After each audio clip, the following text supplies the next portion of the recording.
Hello everybody, I hope everybody is doing fantastic. Today I have been to my friend's warehouse and I bought enough for 2 videos. This is going to be part 1 of part 2. So I bought some quite cool stuff. This stuff was all in the warehouse last time I went, but I didn't go through it properly enough because there was still some cool stuff left.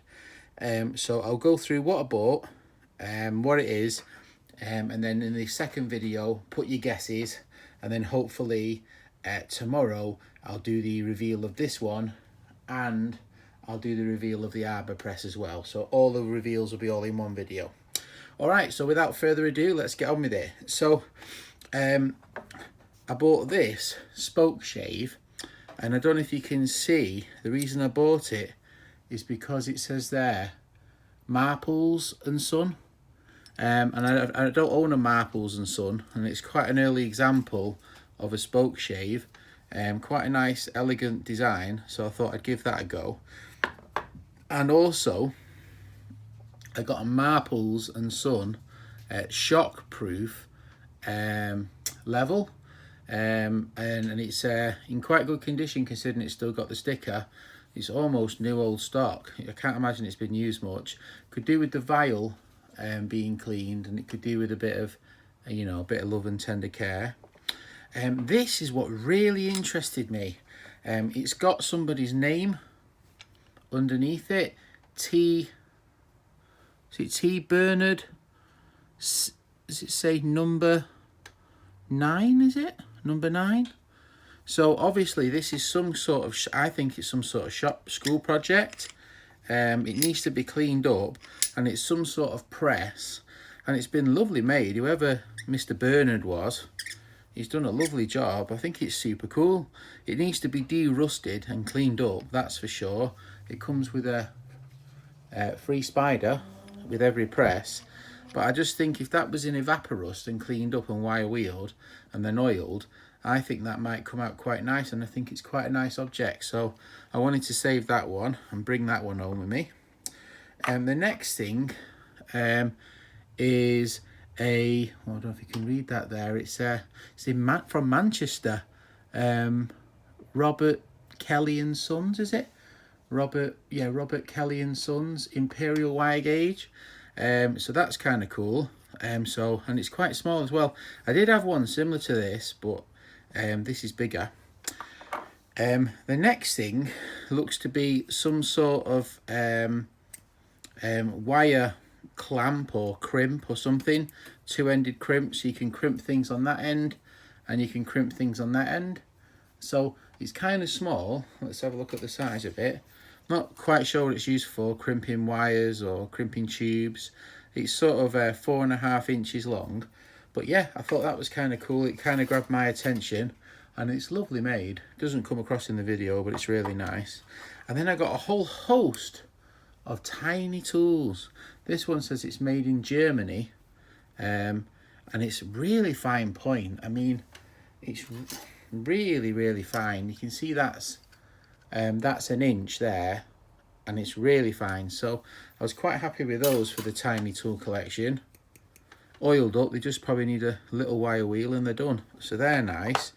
And then I got this set here, Beza something, another German pair, a little thingy.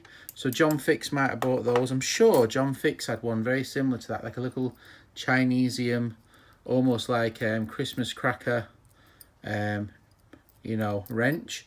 I'm pretty sure John Fix has got one of those. I got an Elliot Lucas, made in England, a little set of crimpers, and then a very early set of Elliot Lucas with a broad arrow, and it says 1942. Broad arrow, little Elliot Lucas jewelers, small, you know, needle nose, round nose pliers. Kind of cool. So I thought that was kind of cool. I don't know if you can see the broad arrow, so I thought they were good.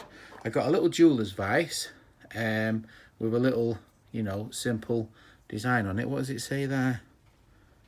It says Eclipse on it. If you can see that, Eclipse. Number, is it 90? No, number number 10 or something. Anyway, made in Sheffield, England. So in a little Eclipse jeweler's vice. That's kind of cool. I do like that one. So we've done all those. I got this most beautiful chisel. I mean, I absolutely love these handles, and this one has got everything going for it. I'm not sure what name it is, I didn't look. Something Brooks and Son, made in England, but it's beautiful. Beautiful handle. I just love these handles. So that's a beauty, that's a keeper. I got a file. I've never seen a file like this before. It's so fine. It's almost like silk, how fine it is. It's so fine. And that side, it's a double cut file, and it's a Hella nut cut, Hella nut cut, made in the USA. So if anyone knows a Hella nut cut, I would imagine this has to be a high quality file. It just has to be. It's so fine, you know, it's almost like sandpaper, fine grit sandpaper. I bought this tiny, made in the US of A, little short handled mallet, and I thought that was kind of cool, with like leather, pigskin leather, little mallet for tapping, you know, that's kind of nice. Made in the US of A, eh? They were the days. Then I got this one. Now let me have a look in my drawer, because I'm sure, yeah, there it is. I bought this one off him last time, so they must have been off the same guy. And now this one is brand new. It's new old stock, but this one is really worn. So this must have been, you know, something. Now somebody said it might be for leather working. I'm not sure. If anyone knows in the comments what they think that might be, but I liked it that much, I bought a second one. So that was good. So we got a nice Hella file. I got this tiny ball peen, and it's, let me just get the junk off it. This, and look at the head on that ball peen. I mean, then I'm not so sure about the nails in the end of it, but just look at the head of it, with that like round top, like bell head, and then it's got like another detail, then it's hexagonal. I don't know if you can see the detail, but that is one of the nicest hammers I've ever seen. That is a beauty. I mean, the handle's really butchered. I don't know if I should take that off and try to refit it, but that is a beauty. Look at that head. I don't know if you can even see. It's absolutely, I mean, I know I shouldn't get excited about a small hammer, but it's a beauty. So that was a star. I also bought these pliers from Mac Tools. Now I'm pretty sure these are vice grips. So we got like a 6-inch needle nose, I think a 9-inch needle nose, you know, and then a 7-inch and a 10-inch round stock grip or whatever. Mac Tools, so that's kind of cool. Mac Tools tool haul, very nice.